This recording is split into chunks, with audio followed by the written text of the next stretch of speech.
Hello, and welcome to another episode of Disrupt Your Now, the show for entrepreneurs who are ready to shake things up. Tonight, we have Susan Combs, who is the author of Pancakes for Roger, and she also owns an insurance brokerage firm. Susan, welcome to the show. I'm so Thank you. excited to talk with you, and I can't wait to learn more about your dad and all the advice you got. But to the viewers, I forgot to say one of the biggest mistakes we make as entrepreneurs is trying to do everything ourselves. I can tell you myself, I've been an entrepreneur since 1990, and I didn't have a mentor until like 4 years ago. So Wow. that's one of the biggest mistakes that people make. So I'm thrilled to talk with you because a lot of what you write about and talk about is about leaning on other people and learning from other people. So Absolutely. tell us about your backstory and how you ended up writing this book. Gotcha. So, I grew up in a town of 986 people, or at least it was that when I left. I think it's 1,013 now. But I grew up in the northwest corner of Missouri, and my father was he eventually was a two-star general. He was also a civilian judge. So, to say that I had a little bit of a strict household is an understatement, I think. I can Um, but I grew up literally 6 miles from the farm that my dad was born on, and I went to the University of Missouri, and then came to New York City after graduation.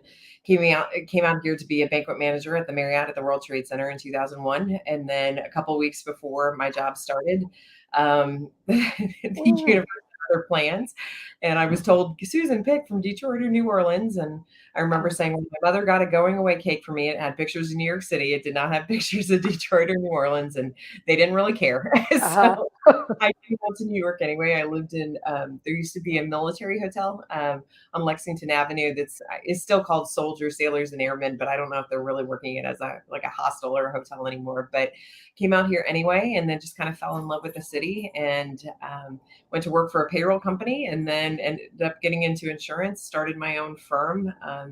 In 2005. Just celebrated 17 years in business on June 24th. And Wow.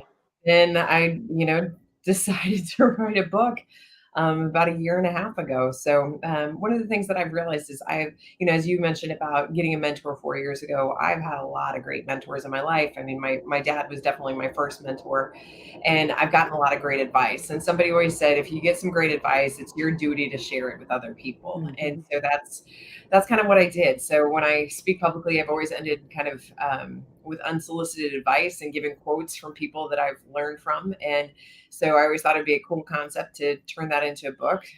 So that was the idea. And the idea was my dad was going to be a chapter. And then, in general fashion, he took over the whole damn thing. And so it's mostly about him. And then other mentors are definitely sprinkled in. So. That's so cool. So tell us about the title, Pancakes for Roger. Yeah, so it's called Pancakes to Roger, a mentorship guide for slaying dragons is the full title. Mhm. And the concept of Pancakes to Roger actually kind of started as a movement. My father ultimately passed away in 2018 from Agent Orange related throat cancer. Oh no. Marine Corps helicopter pilot, and he served 39 years and 4 months. I always have to say the 4 months because he earned it. Yes, for sure.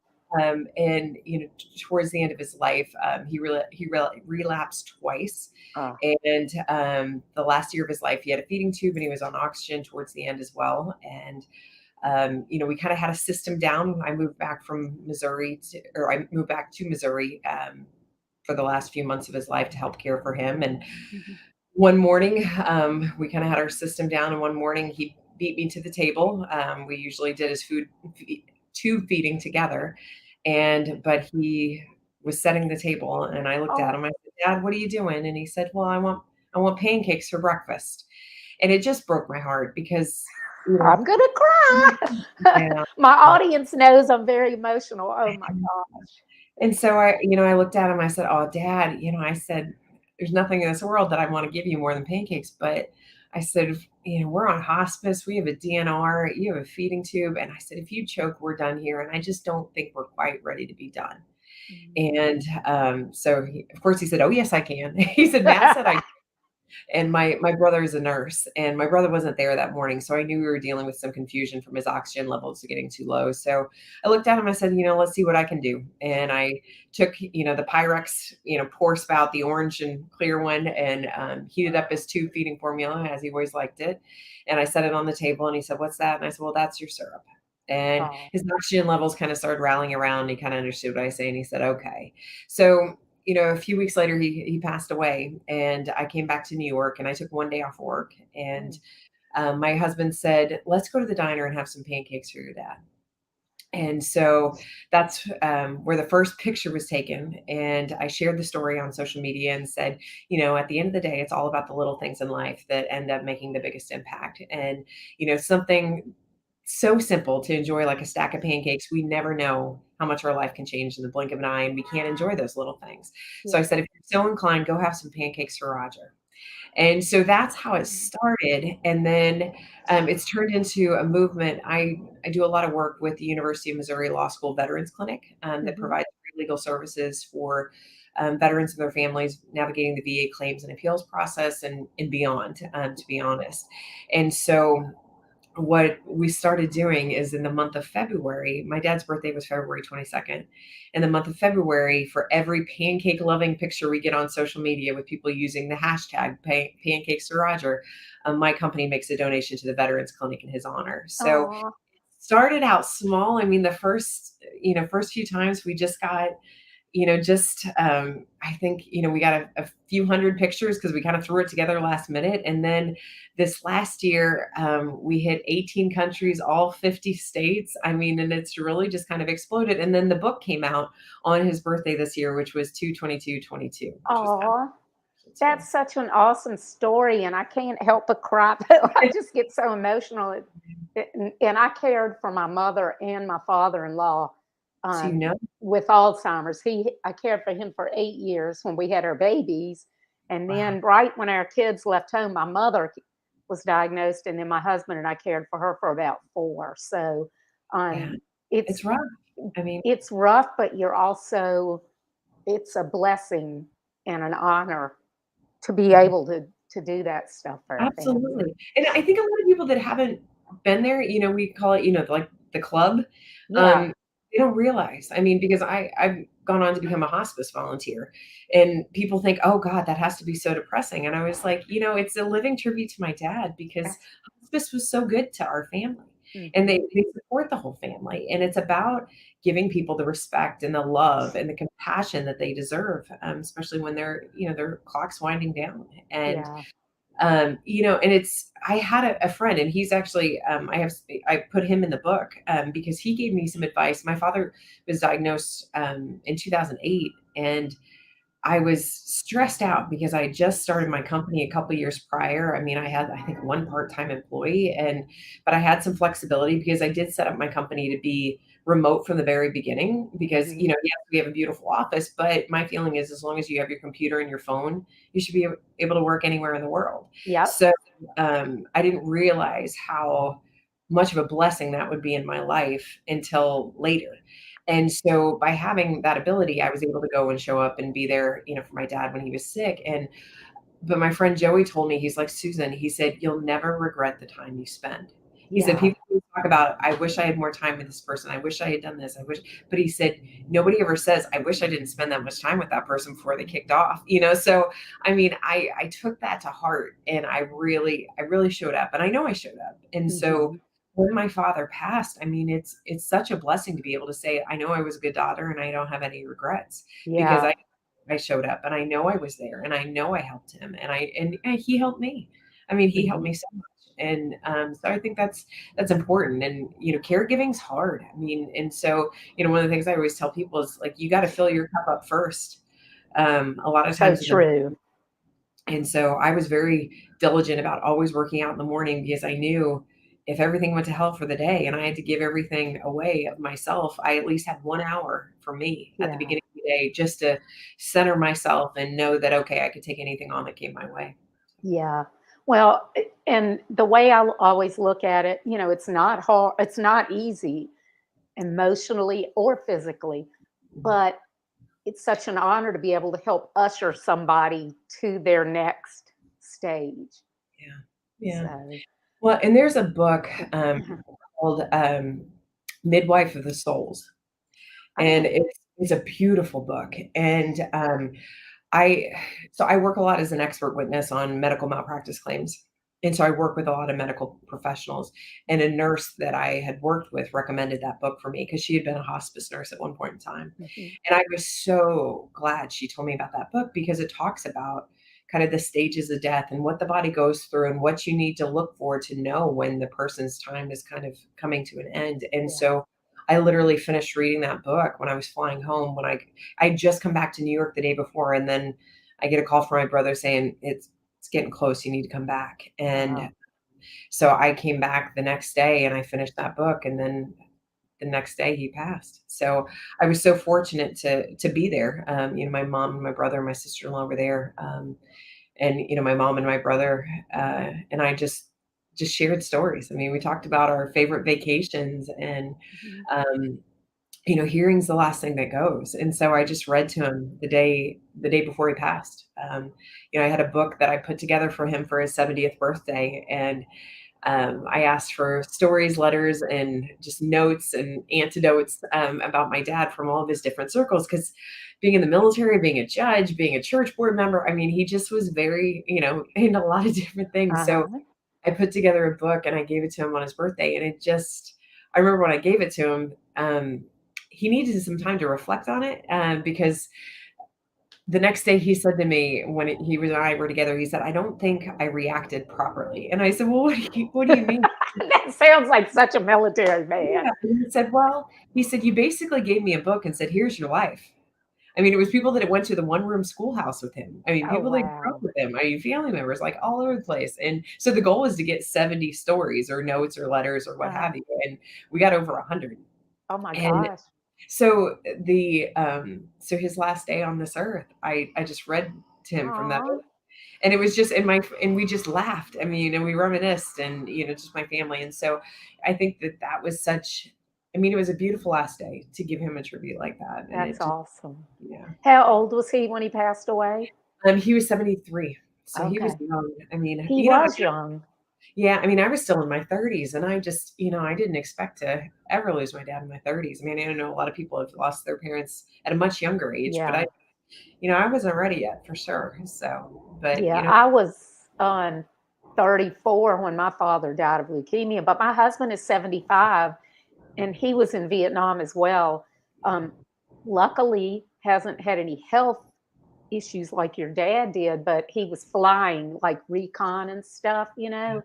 Um, but I've known so many people, and then with the Agent Orange thing, a lot of the diseases, they'll be like, "No, this has nothing to do with that," or Oh yeah. like one man I met he was basically like guarding or whatever in charge of the Agent Orange, I believe it was in Korea, but they were like, "No, you're not covered because you weren't in the war zone," and he had to fight really hard. People don't understand what, the military, what our service members go through, so that's so wonderful that that law school does Yeah. that for them. It's amazing. Well, and I'll tell you, like, there's even people that were stationed here in the United States that ended up with Agent Orange ailments. Yeah, Because the thing is, it's like, I don't know, and your husband will probably tell you this, but they bring everything back. I mean, it's just like they load it up. I mean, it was just like it was, you have these farm kids that went off to war and then they're like, "Oh, I can clear a field with that."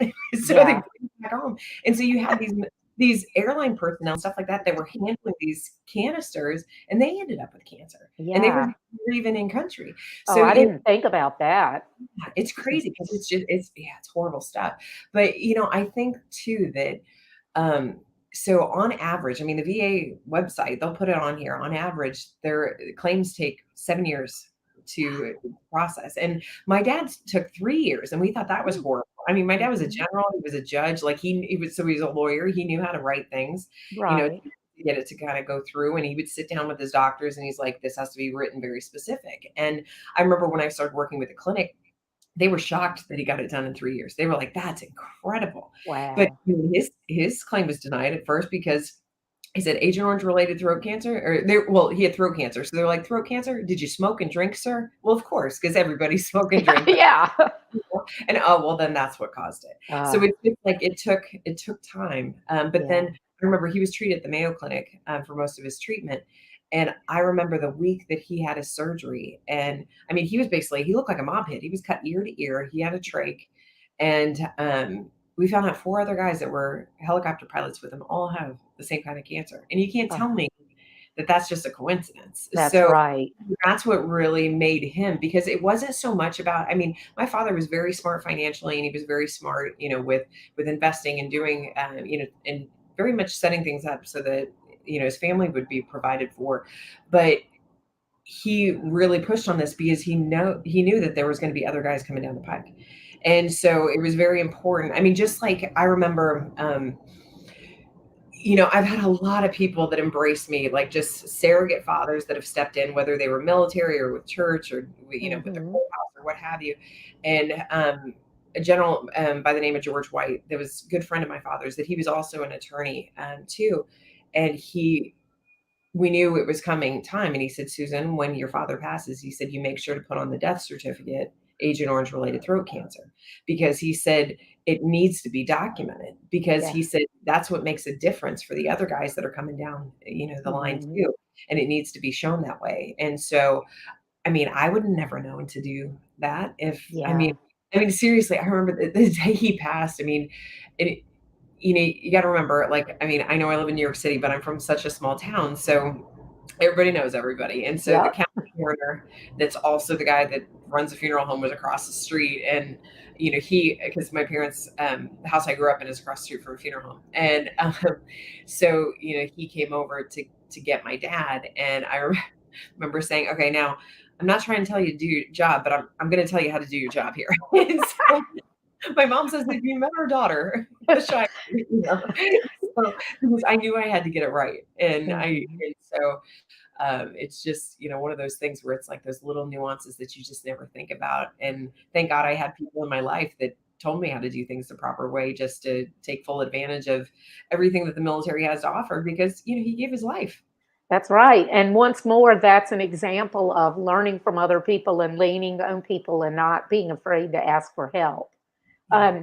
I need to make sure after the show or sometime to get more information so that I can get the Pancakes for Roger thing for February, get it on our calendar for the NASCAR team because we want Oh, to that'd be help. great. Yeah, because we have a huge military network. So we want to help promote that for y'all because it'll help everybody that we're trying to help. Absolutely, absolutely, that would Yeah. be wonderful. So we just got selected, the Travis Manion organization, Travis Yeah. Manion Foundation, Mhm. so they just selected the book to be in their employee book club, so they just announced it this week, so That's we're right. I excited. did see that on social. Yeah, Congratulations. thank you. So I'm super excited about that. So I get to do, they call it a brunch and learn. So I get to have a kind of a live author hour with the staff of there, and so that's one of the things. Like, we do a lot of promotion, like on social media. I mean, I'm very big on like recognizing other people, and so my company, we do a whole Wonder Woman Wednesday where we highlight women and what they've accomplished, and so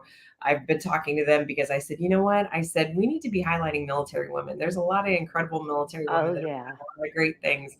And I said, especially the month of November with Veterans Day right in there in the middle, I said, we need to be doing this. So, Ryan, Travis's sister, she's like all in. So it's pretty exciting. And that's a great point. I have a lot of friends who the women are the veterans and, they'll go places and people be like, "Oh, your husband," and they're like, "No, Yeah. I'm the veteran," I you know. know? One of And my then girlfriends is a general now. She just oh, got promoted like less than 6 months ago, and that's she's awesome. she's 45, 46. I mean, she's That's young. great. One of the women that worked for my husband right before he retired, she was a Lieutenant JG back then. She ended up being an admiral. So we were so excited Yeah. about that. Fantastic. It's Yeah. fantastic. But what was I saying before that? Crap. I You're was talking about gonna the, yeah, so some of the military stuff and the Oh, NASCAR. oh yeah, the women. Yeah. So I also have a friend who is retired Green Beret, and his wife is active duty, but so now he's retired. His wife is still active duty, and he's like, okay, now I know how it feels because everywhere he goes, he has to explain, no, I'm the dependent Yeah. spouse now or whatever, So that's kind of funny.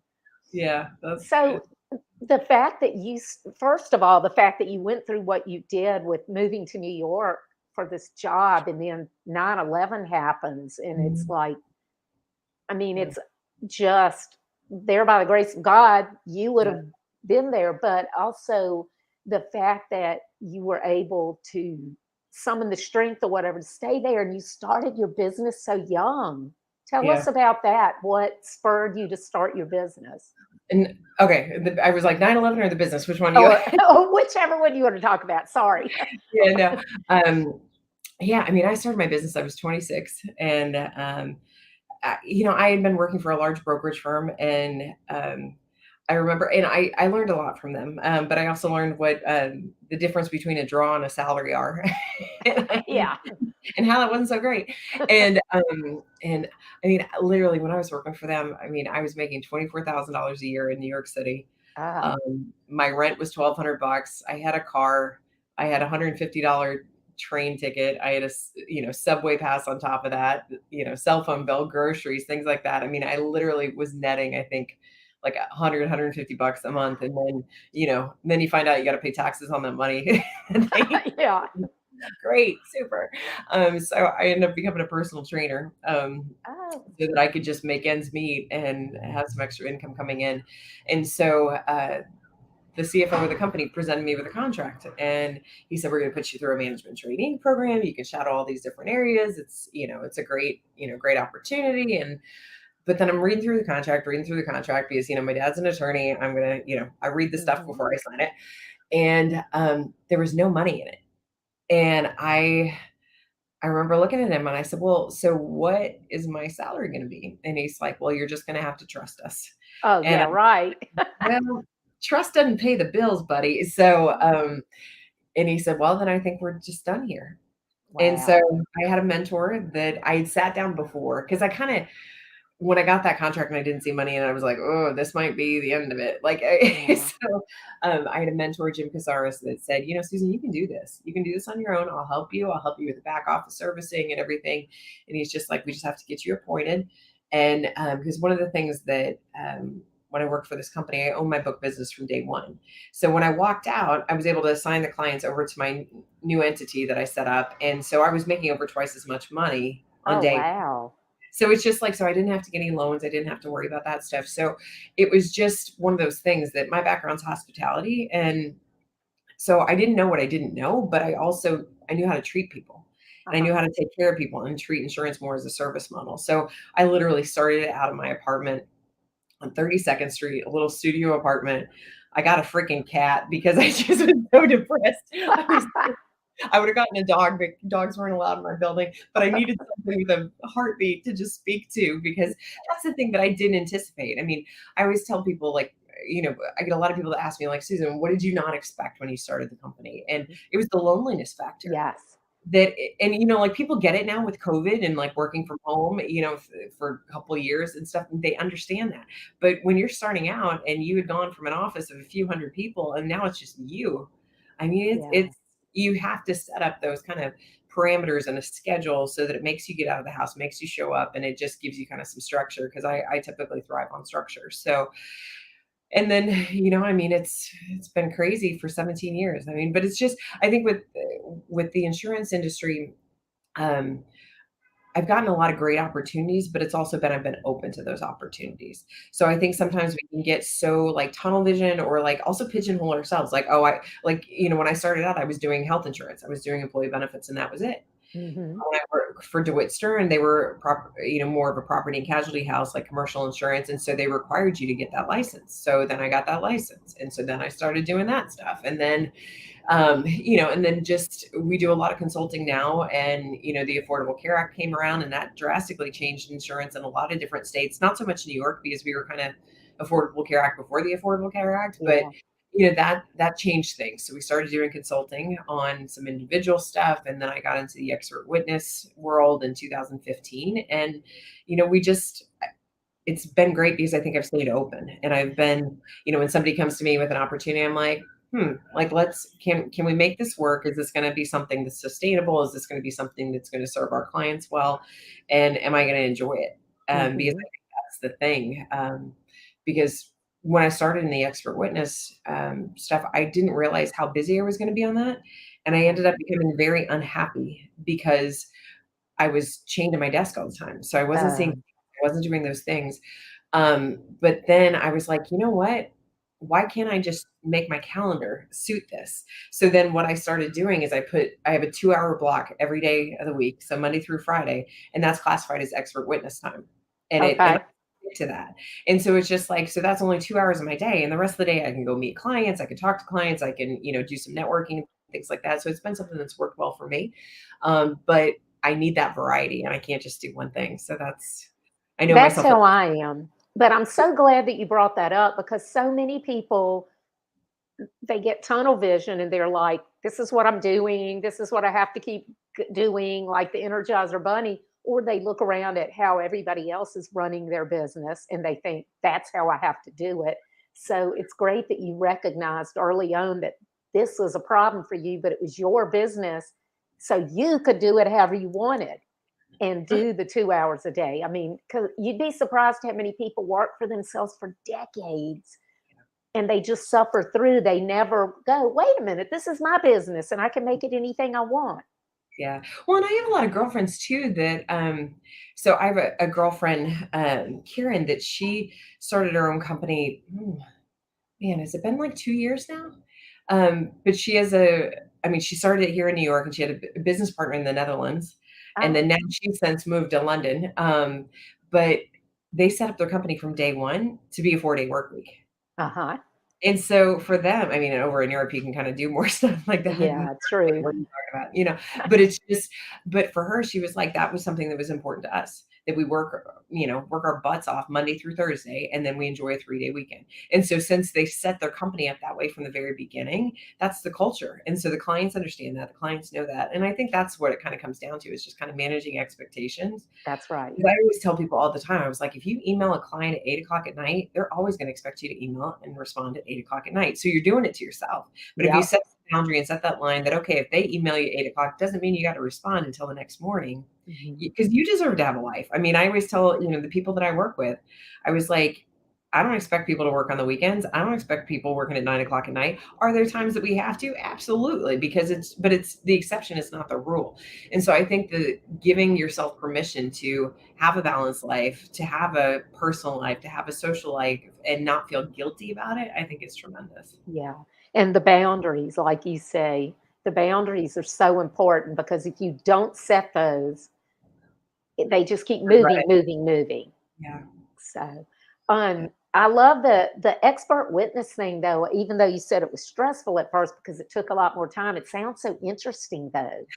It is stressful. I get paid for people to be mean to me. I mean, Oh yeah, true. Yeah, I didn't think about that.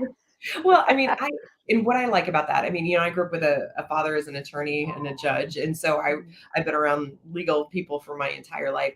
But my personality, I'm very much type A, but I'm very big on strategy. I'm a strategist, and I like Good to for figure you. out different things.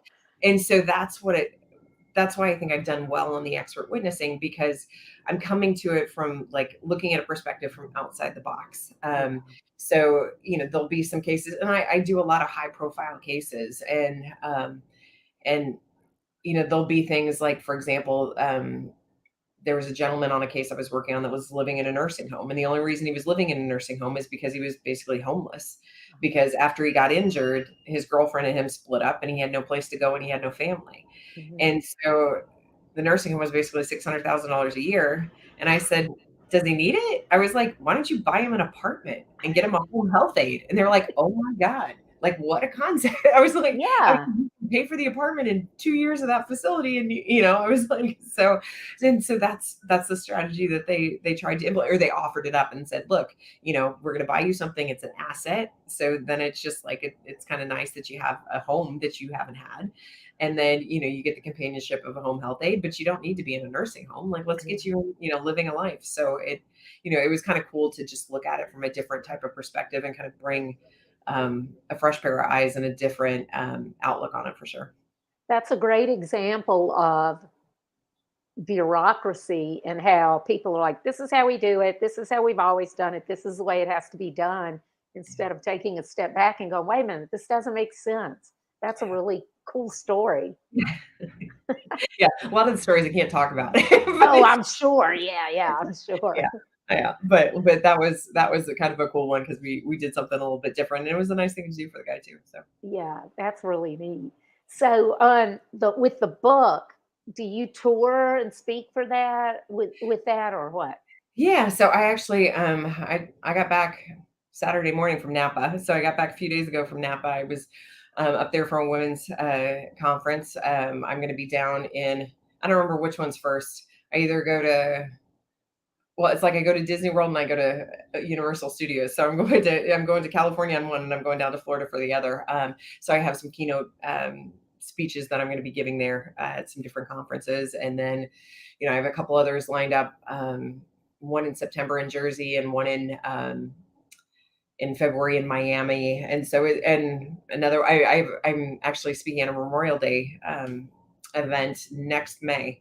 So they've already got me in because they tried to get me this Memorial Day. I was like, that's 2 weeks. I was like, that's not gonna work. I was like, I'm kind of busy. So yeah, so it's been fun. It's definitely been fun. And I did some touring like in Missouri and New York early on. So I went to the Veterans Clinic at the University of Missouri, and we did a book party there, and we did, pancakes breakfast and everything, and did a Oh, thing. And one of the things that was really cool is I actually went because the Veterans Clinic also has a class for law students. So they're really training these ambassadors for our veterans for the that's future. all. And so I was able to sit in on their class and learn about the cases that they're working on and what they're doing and what they're figuring out and the benefits that they're securing for people. I mean, it's just absolutely fascinating the work that they're Wow.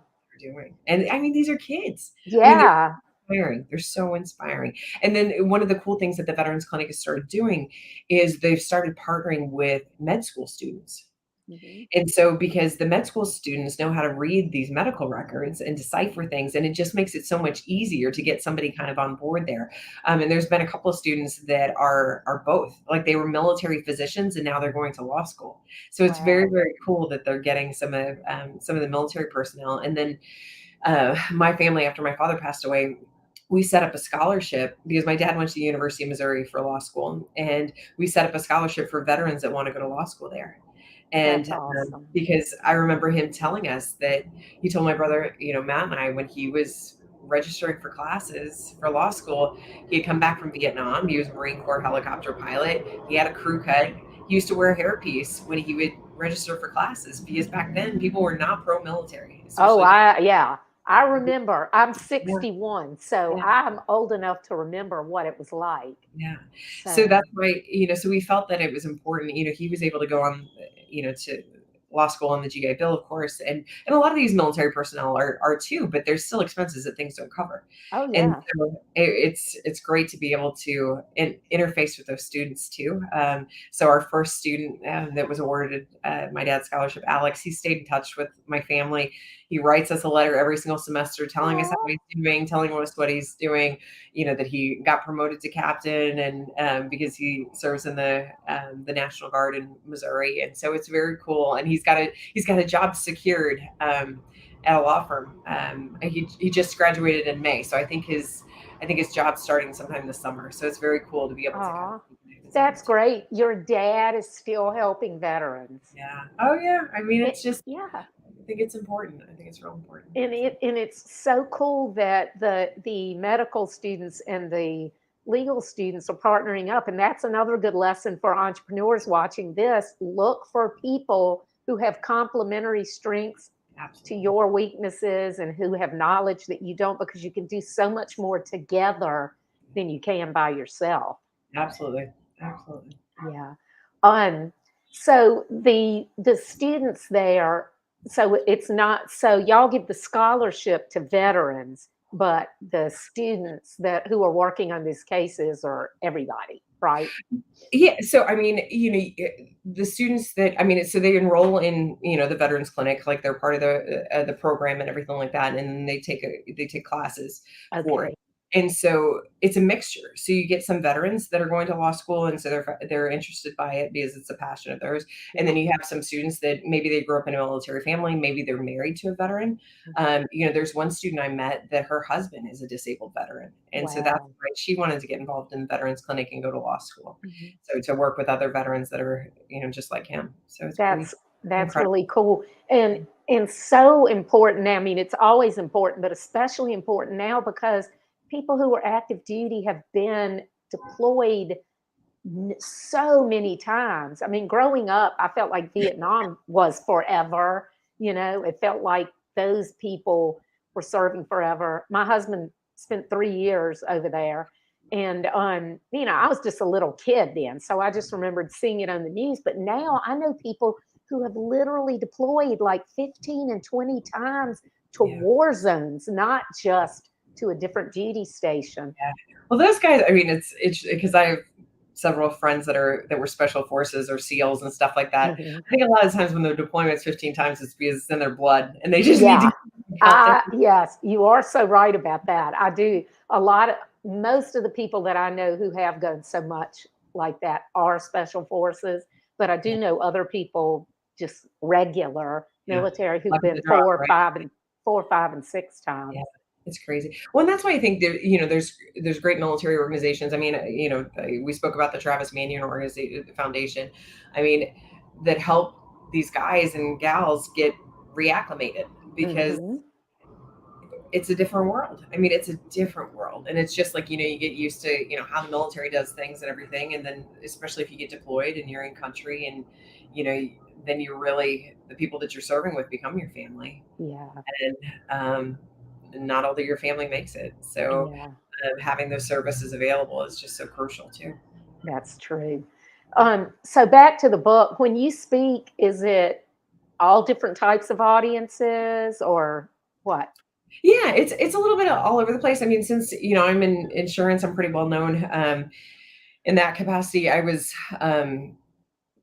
the youngest national president of an organization called Women in Insurance and Financial Services. So I kind of was out there on on a circuit, so to speak, for a number Uh-huh. of years on the national board. So I made kind of a lot of good connections there, and so and I'm on the board of a magazine called Benefits Pro, and so it's an insurance magazine, and so I do get pulled for a lot of those type of things, but Uh-huh. also some veterans events and just general business. I just did some talks for the Queen's Chamber of Commerce here in New York, and Okay. that was nothing to do with insurance, and then. Uh, some of the other things that I have coming up too are just business owners, and so it's Yeah. general business knowledge because with how the book's split up, it's split up into 4 different sections. So it's self, love, family, and career. So it just like it has advice for every different, you know, facet of your life, so to speak. And I think with how it was set up, I mean, if you read the book cover to cover, it takes you 3 to 4 hours tops. I mean, Uh-huh. I'm a plain spoken girl and I'm not a fancy word user That's and how I am. Just write like you talk. you're not gonna have to Google a word and when you're reading the book for sure. But it's just like, but it's written almost in vignette style. So Mhm. you might have a chapter that's a page. And so it Yeah. has little, kind of tidbits and nuggets. So I had a friend of mine that he was actually former military, and he said, you know what? He said, I like using this as like almost like a daily devotional in a way. So he's like, I read a chapter every single day. So That's he said, so it's lasting me a long time. He said, I didn't want to just like read through it. He was like, I wanted to like digest it and use that information. So yeah. I thought that was pretty cool. And then I've been getting a lot of dads that have been reaching out to me and also military dads that are saying, I'm using this as a guide to raise a strong daughter. And Oh, that makes me so happy. I mean, that's cool. the point of the book was I had 2 missions. I wanted to bring more recognition to the Veterans Clinic and bring some notoriety to them so that, I mean, at the end of the day, they're a nonprofit and, you get in front of the right person and somebody pulls on their heartstrings and they send a few $100 and hey, I mean, that Yeah. helps, helps a veteran. And I wanted to help 5 people.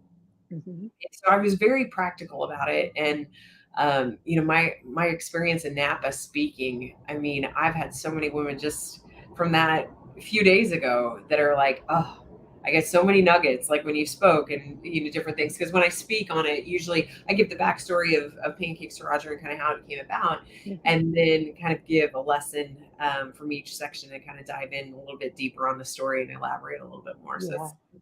it's fun. I mean, usually I cry, they cry. I mean, it's like a real Uh-huh. experience. So Well, and it's funny because your book, and I need to read it. I haven't read it yet intentionally because I didn't want to have read it before we talked. Because when I know too much about my guest, I fall into talking about what everybody else does, and I may still have anyway, but I like to not know everything. But my book is broken. Last book is broken down into 5 parts, and it's 50 different entrepreneurs, and it's little stories throughout, and it's 5 different parts. I call it the bathroom book for business. Some of them oh, are a great. page, some of them are like several pages. A great place for you to speak would be the VFW at the Villages in Florida. They have Oh the wow. largest VFW in the world. Oh wow. Well, I'll have to get the information from you after. Yeah, That'd be that would be a great place because they would really enjoy it, but also so many retired military down there who probably would support that Yeah, the well, law part of the clinic. proceeds go of the sale of the book go to the Veterans Clinic in perpetuity. So it's just Yeah, every time we sell a book, you help a veteran. I I mean, that's love what it that. comes down to, and it's not that hard to do. I mean, Yeah. that's why like when it came to the like eating pancakes, I have some friends that were like, "Oh my god!" I mean, and I will tell you, by the time it is February 28th, I don't want to see another freaking stack of pancakes for a good month because I've eaten so many pancakes because it's just like every time you see someone like, let's go have pancakes for your dad. Let's go have I'm Uh-huh. Florida had so many, Oh, so that's funny. it's just, I mean, it's just funny. But I had people that were like, oh my God, I'm having so much fun because they were like, so I keep doing this over and over and over. I'm like, hey, you can keep doing this over and over. And so it's just like, and people get their kids involved and we do awards. So Oh, we do like the most patriotic pancake and the most school spirit and just the best overall. And so my dad was a member of the Purple Foxes. That was his squadron when he was a helicopter pilot. And so those guys are just, man, they're my heart. Those guys have, oh, they just have accepted me. They have a Facebook group and they eat pancakes and they they oh, show. that's so cute. So a good friend of mine, that's actually in the Secret Service, so I'm not going to say his name.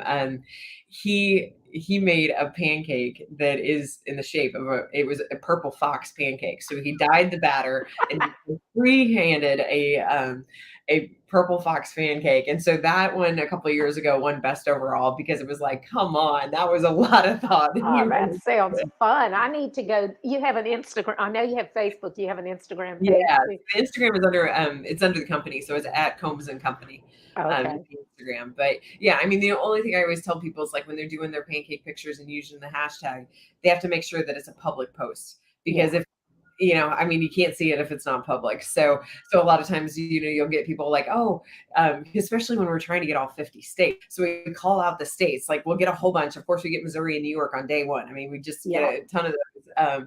And then so, as we're kind of dwindling down on states, we'll be like, where's Ohio? Where's Utah? Like what, who's got Hawaii for me? And so I actually have a girlfriend that's Mormon. And oh my God, she's got people everywhere. Oh, So that's funny. she helps me. I mean, she's like, I got some Mormons in Hawaii. I got some Mormons in Alaska. I got like, it's just funny. But I mean, the Yeah. nice thing is with military, I mean, we'll get Kabul. I mean, we'll just get people like one of my good friends. He was the commander of a base in Africa last year. And Uh-huh. so he had pancakes in Africa for me and, sent him over and he knew my dad too. So Oh. it's pretty cool, to get that. And then, I think one of the really cool things, I was interviewed by Veterans Radio Mhm. right when the book came out. So it was in February, and there was a man that heard the interview, and he went to the website because the website's pancakesforroger.com, and he emailed me through the website, and he said, "Susan, your dad was a giant." He said, Oh. "Your dad." He said, "I met your dad when he said I was a young F-15 pilot." And he said, your dad gave me some advice. And he said, there's rocks in the clouds. You should share that with your husband. He'll know, he'll get it. And Okay. he like, basically, you don't know what's in the clouds. You don't know. So you always have to anticipate kind of the worst case scenario. So this guy actually ended up going to become a flight instructor. And he said, Susan, every single class I taught got that advice from General. Oh, There's rocks in the clouds. So it's just like, those are the things that I think, you know, stuff like that makes me remember when somebody's lost somebody close to them. And if I have a story of that person, I always reach out and tell them, because it's like, it's like a lot of times you just don't know. I mean, I had a great dad, and I know not everybody has a great dad. yeah. I had a fantastic father that was just, he was good when nobody was watching. And so much of the good things that we just never even knew about. I mean, my brother Matt, I think a day or two after my dad passed away, he went down to our little post office in King City, Missouri. And the postmaster, Ellen, said to my brother, she said, "Oh, your dad, we just loved your dad so much." She said, about a year ago, she said, our air conditioner went out here, and your mom had been in here to get the mail. And apparently she went home and she mentioned it to your dad. And she said, not 10 minutes later, your dad comes in and he has fans and bottles of Oh, water. And, I mean, we never knew just that. amazing things that he didn't have to do it. Like you said, he was a good person when people weren't looking. And that's when you know that somebody's good, because Yeah. too many people do it for For show. accolades, yeah.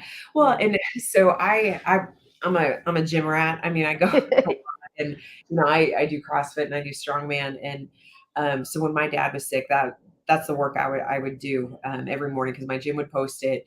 And I walked 2 blocks down to the gym, and I would put in the time, because that I just needed that for my mental health. And the day after he passed, I went to the gym because I needed I just needed a Yeah. release. And when I was walking back, I kept hearing a clang, clang, clang, clang. And I was like, what is that? And just something told me to look up. And the post office had put the flag at half mast for my dad, Oh, oh my I mean, gosh. yeah, so just, that's what, people say, what's a good thing about a small town? Everybody knows everybody. What's a bad thing about a small town? Everybody knows everybody. That's right.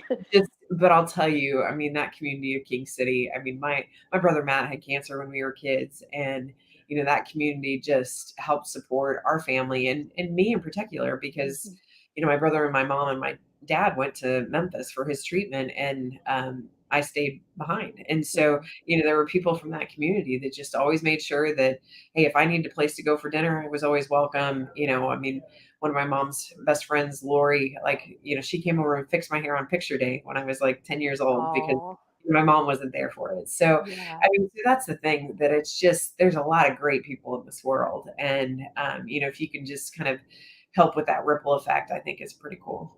Yeah, I live in a town of 1,000 people, and Yes. in Yeah. our whole county is like 30,000. So it's like an Yeah. I hour think or our so county from is about Raleigh. like 6,000, like in Missouri. Oh yeah, 6,000 in Missouri. Yeah, so we're like a metropolis compared to Yeah, you that.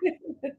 Well, so tell us some of like other people's favorite tidbits from the book. So I think one of the ones that a lot of people bring up is drive the car. So Mhm. that was, some advice that my dad, I mean, when he taught us how to drive, I mean, if you grow up like, I mean, I wasn't a farm kid per se, because like I was a townie, like we lived Yeah, in town. same here. But it's just like, but we had the farms, we still have the farms and everything. And so, if you grow up around a farm or on a farm, you're driving at a young age. I mean, it's just, you Yep. are, especially, the Midwest and the South. And like I came out here in New York, and I was like, what do you mean you can't ride in the back of a pickup? Like, what do you mean that's illegal? Yeah. So, it's just different here. That's But hilarious. so, I mean, I learned how to parallel park between a feed truck and a horse trailer. And so when it came to highway driving, though, I mean, my dad was very methodical, and he would just always say, drive the car, drive the car, drive the car. He said, you can be the best driver in the world, but he said, it's the people around you that you have to anticipate. And Yeah. so, my dad and also me, I mean, we're just kind of, we look at the worst case scenario. If you look at the worst case scenario, you can plan for anything else, right? And so, with my profession and with my dad's profession, that's always kind of what we did. And so he would like literally jerk the steering wheel, and you go off the road, and he's like, drive the car, drive the car, drive the car. So, having that experience was just, it's become such a metaphor for life, because a lot of times I think we can get so overwhelmed, and there's so many, parts to try to figure out. And you're like, oh my God, this job is so big. Like, what the hell do I do? Like, oh, it's windy. My door just shut. I was like, oh, there's a ghost. Or my dad's here.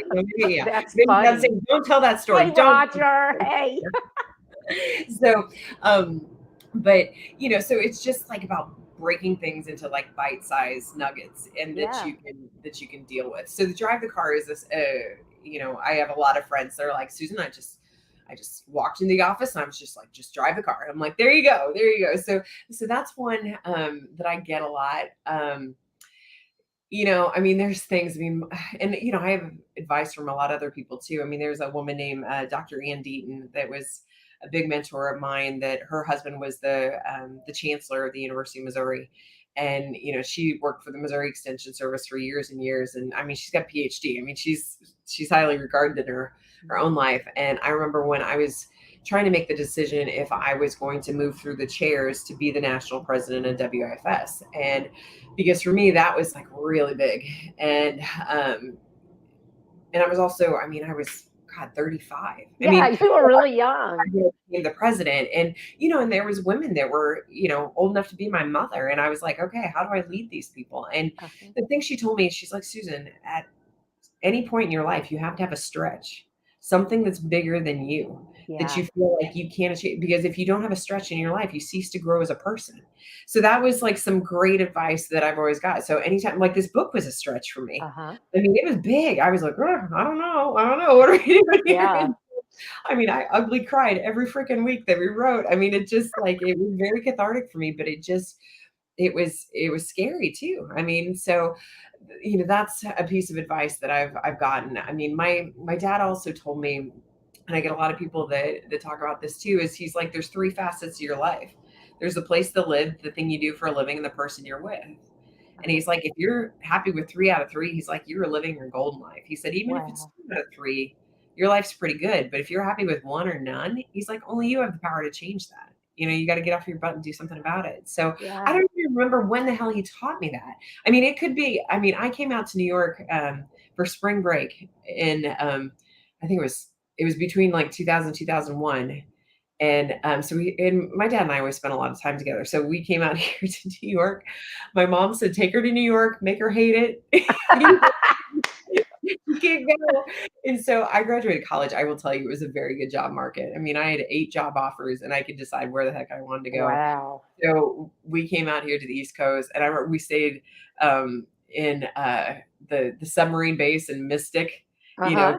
Kit. I mean, which your husband was Navy, so I'm sure Yeah. he's probably been there at some point in time. Yep. And and we stayed in a lot of bases. And I remember we have storms out here called nor'easters that Yep. are the little mini hurricanes and stuff like that. And I'm driving on the interstate in a nor'easter, and my dad's like, drive the car, drive the car. He's like, Suze, get used to it, this is going to be your life. And I'm Oh, like, that's so I cute. can't see. But I mean, so I just laugh at that stuff. But I think that's the trip that he did, the three facets of life. So That's but cool though. yeah. But he wasn't able to make you hate New York.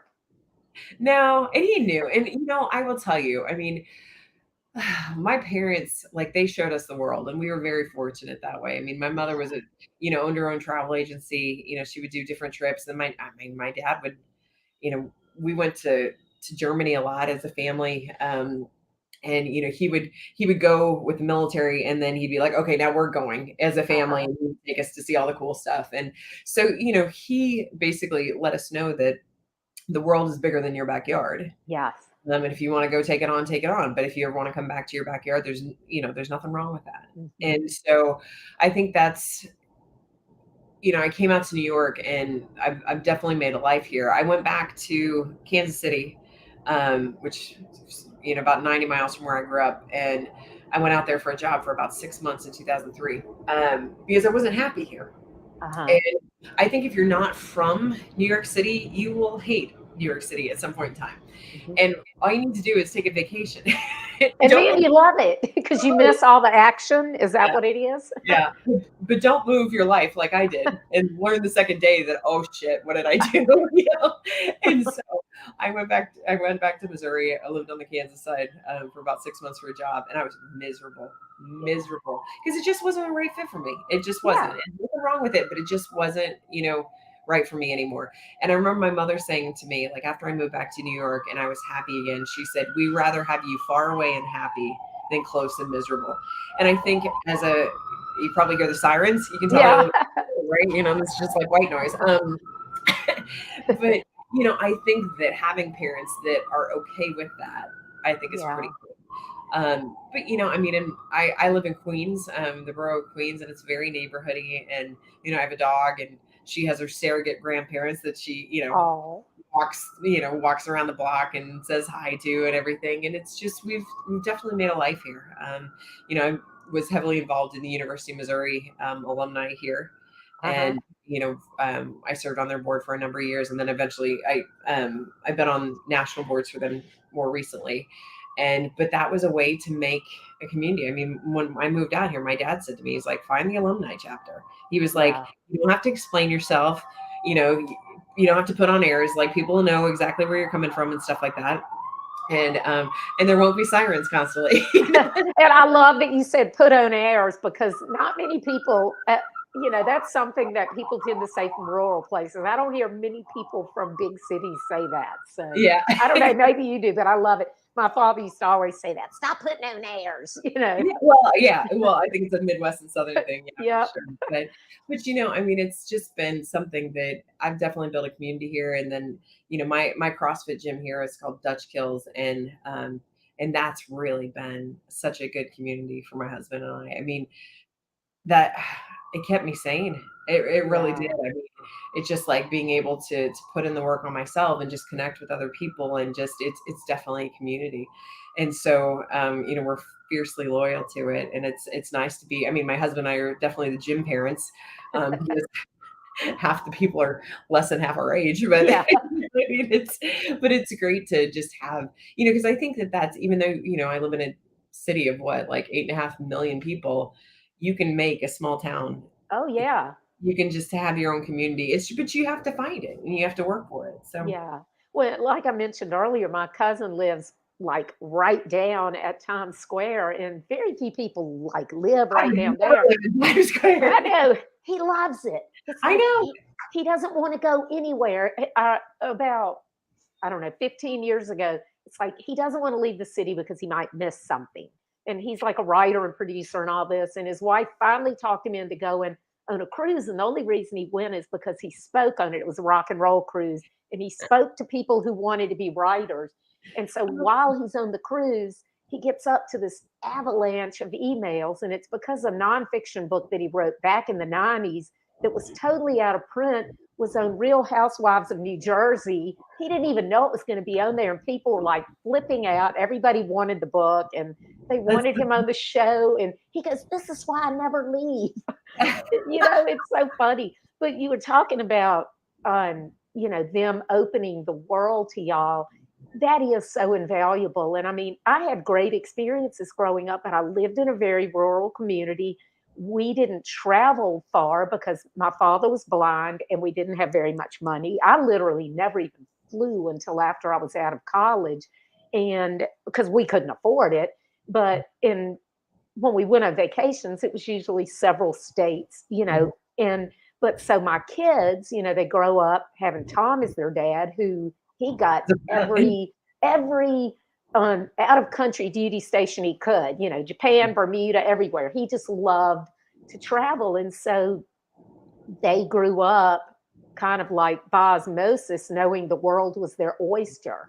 yeah. And when our daughter was 15, she had been saying, I want to live in Japan after I go to college. And then it became younger and younger. And then finally at 15, she's like, I want to go to Japan this fall for school. And I'm like, what? And she had taught herself to read and write Japanese. I didn't even know it. I had bought her like this cheapo, like $40 kind of like Rosetta Stone ripoff thing from Sam's. And I didn't know she really used it because she was always in her room. She writes and is an artist and everything. And she had gone and found this nonprofit that she could go through. So we had this phone call, and she's in her room on the phone. I'm in our den on the phone. And we're having this conference call with this lady out in Seattle. And the woman said, well, you need to write a letter to the potential guest families and tell them about yourself so the best family can pick you, the best match. And they go, and you have to write it in Japanese. And I'm like, how's she going to write it in Japanese? And That's she's why like, we're sitting. She goes, Mom, I already know how to write. I was like, you do? And I was like, oh my God, that woman had to be like, how the heck can you not know this event? But she went, and I was like, I really, really, really wanted her to go, so I can imagine how your parents felt. I really was excited. I really wanted her to go, but I was also terrified. And yeah, the week before she left, we'd gone to a city nearby to get her a bunch of stuff. When we got back to the house, it was raining really hard. So we sat in the car and waited till we went in. And I was like, I'm going to miss you. And she goes, Mom, I just have to know that I can do this. wow. And, At 16, right? 15, 16? That's amazing. yeah. And I was just so proud of her because I was the type that when I went to college, I lived with my sister and I still cried myself to sleep the first couple nights, Yeah. because I wasn't used to going away. So But I that's was, cool that you let her go. I mean, so I was yeah. ROTC in college for a bit, and so that when my mom was laying in bed with my dad and saying, "You take her to New York and you show her the worst part," and then when I decided to move out here, and she's like, "I can't believe she's going to New York," and he said, "Do you understand if she would have finished ROTC, she would be somewhere in the world?" And he was For like, "And it would be sure. a hell of a lot farther than New York City." She's like, "Okay." That's great to put it in perspective. But Yeah, also, you've raised your kids to be strong individuals, especially girls. yeah, Raise them to have that self confidence to go out on their own and do stuff. So absolutely. that's really cool that they did that for you, that they supported you and everything. Well, I Yeah. can't wait to read the book. I Yeah. can't wait to help promote it and promote Pancakes for Roger Yeah, I know next you're gonna have February. pancakes in February. Yep. Yeah, we are, and I need to introduce you to our driver and his dad, and we That'd be need to great. figure out a way that we can partner up together and help support that to help raise money Yeah, for we the would love clinic. that. So We we'd would love love to that. do that. Yeah. Well, Yeah, thank you so much for joining me, thank and you for having me. tell the audience again how they can find out more about you, Sure. your insurance in case they need Yep. in case they need you as an expert witness or insurance, but also about the book. Yeah, so I mean, the company website's combsandco.com. So combsandco.com. So that's the insurance thing. And then the website for the book is pancakesforroger.com. That one's easier to remember. Yeah. And then on the website, I mean, it links right to Amazon. If you want to order a book, it has information about the Veterans Clinic. It has the bio about my dad. I mean, my dad has a 4-page Wikipedia page. So Wow. some information about him on that. And then also you'll see some pictures from our Pancakes for Roger campaign. I mean, we got some fun kid pictures and some adult pictures. I mean, I had a guy in Chicago in a retirement community that he does honor flights about every other month. And so he was getting some pancakes and, having some other veterans take some pictures with some pancakes too. So Aw, that's yeah. cool. Well, thank you so much for Thank joining you me, for Susan. having I me. really appreciate it. And I will have you on in February again when it's time That'd for be great. Pancakes and Roger. That'd be great. That'd be great. Okay, Thank you so much. thanks. I And appreciate it. thanks for joining me, y'all. I'll see you next week.